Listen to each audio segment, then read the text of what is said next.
But yesterday, everyone on the Democratic and presidential or Republican presidential tickets made the rounds on the Sunday morning talk shows. Everyone except one person, GOP vice presidential nominee Sarah Palin. Her coming out party to the media is slated for later this week, and at some point, her revelations to the press will include her tax documents. As Governor Palin and Democratic rival Senator Joe Biden tour the country offering views on the economy, we asked tax expert Roni Deutch to look at how the two vice presidential contenders run their own finances. Good morning. Good morning, Alexis. So you had an opportunity to take a look at both of them. What immediately pops out at about their tax returns? Remember, they've not released their tax returns yet, Alexis, but their financial disclosures tell me this. Both of them are meat and potato type people, or in her case, caribou and potatoes. We're talking about people whose income level is nowhere near McCain and nowhere near Obama. So I think they can better relate to the American people on their income levels. Good news to both campaigns, because I think that's why they were selected in part. Let's go through each of them. Let's first go through Governor Sarah Palin. What is it about her numbers that suggest, as you just pointed out, a real human being here? First of all, I think she filled out the form herself, and there's something quite interesting about that to me. What did she make? She makes $125,000. That's it, as governor of Alaska. Her husband has 2 jobs. He makes about $93,000. Plus, they've got minor interest, minor dividend income, combined salaries of about $220,000.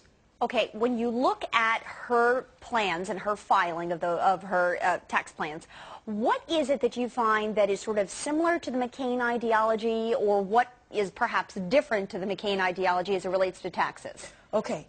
She has a very limited and mixed tax background. When we go straight to it, we know as mayor she imposed a 2% increase on sales tax in a state, Alexis, where they pay no income tax. But it was hugely popular and she raised a ton of money.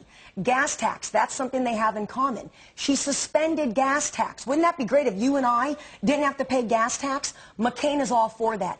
Major difference, one that glares, is that she raised the tax on oil companies from 22.5%, Alexis, to 25%. That's 10%, Alexis, and that goes against McCain's policy. But what's smart about it, Alexis? If you raise the tax on oil profits, you force the oil companies to produce more oil. That makes gas prices dip. So it was smart economically, but differs from McCain. And I would assume that you would say in a place like Alaska, that's even more important because they rely on their income base from the oil companies. 90% of revenue from Alaska comes from what? Oil. What else did she do with the money that I think McCain likes? She sends checks. Merry Christmas. $1,200 goes to them from that additional tax, but they also get, Alexis, a $2,000 oil dividend. Alaskans love her. Yeah, not bad. Hey, I might consider moving to that state. That sounds pretty appealing. Okay, let's take a look now at Senator Joe Biden. What is it about his tax forms that sort of pops out to you? Okay. Dollars and cents. Peas and carrots, right? We look at Biden and we say the guy made $165,000 as a senator. That's a good salary.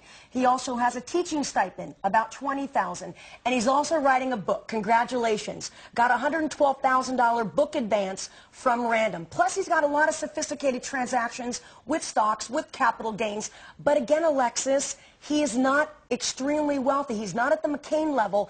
He and Obama, again, I come back to popcorn at the movie theaters or peas and carrots, much more in line economically. He has been someone who has definitely fought for lower taxes for the lower class and the middle class. How does that stack up with Obama, and where do they sort of look in the same direction at each other in terms of these tax policies? Yeah, great point. Remember what Obama stands for. Biden stands for the same things, Alexis. Let's keep taxes lower if you're making less than $250,000. If you're making more than $250,000, Alexis, you're going to pay more in taxes. He believes in education credits. He believes in tax credits for women businesses. What about this guy? That's great. He wants to stop the loopholes, Alexis. Remember UBS? He wants to stop the abuse that big businesses, the loopholes, the tax havens. He and Obama are very similar in that regard, but let's step back.